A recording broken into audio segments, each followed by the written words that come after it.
Dans la tête de Nicolas Berthet défilent forcément des images de ses années surf de cadre fédéral à La Réunion. Mais d'abord, un constat. On a une perte des talents dans la mesure où depuis maintenant 10 ans, les écoles de surf ne fonctionnent plus. Donc elles étaient quand même la base de recrutement du pôle espoir à La Réunion. Le terrain de jeu qui était immense à l'époque à La Réunion s'est rétréci très vite. Et bien sûr qu'il y a une peur parce que ce qui arrive à La Réunion, c'est catastrophique. Face à cette peur, la maman d'Ina Conradi, Jannick Coharo, juste après la mort de Mathieu Schiller, décide de ramener ses enfants en métropole. Le choc, la déchirure pour Ina, tout juste 9 ans. On pensait jamais que ça pourrait arriver.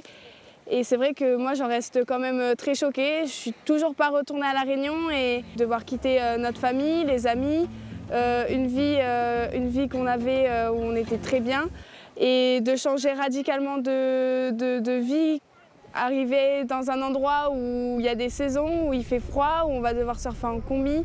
Voilà, ça a été dur, mais après, c'était une décision tellement voulue. On sent pas une blessure, mais on sent une attention particulière pour les Réunionnais. Ça, c'est sûr qu'elle a cet affect-là qui est soutenu. Maintenant, elle est comme tous les gamins qu'on a au pôle aujourd'hui. Ils sont déracinés de chez eux pour venir. À La Réunion, donc, des gamins sont partis, d'autres sont restés. Il a fallu faire preuve d'autorité, de diplomatie. Après les drames, il fallait prendre du recul, pas simple, pour Nicolas Berthet.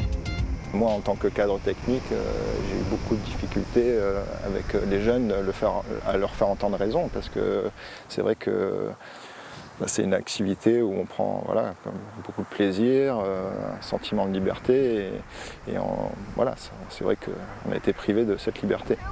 Heureusement, Ina a pu se reconstruire. Elle est désormais au Pôle France de Biarritz. Après un titre national en 2019, elle vise Paris 2024. Elle a fait le bon choix. D'avoir progressé comme j'ai pu progresser depuis qu'on est arrivé ici en métropole. C'est vrai qu'en fait, cette décision de partir, elle a fait ce que je suis devenue maintenant. Aimer repartir à l'eau avec ses copines, ne plus avoir peur. Un jour, Ina Conradi reviendra à La Réunion. Un jour, peut-être.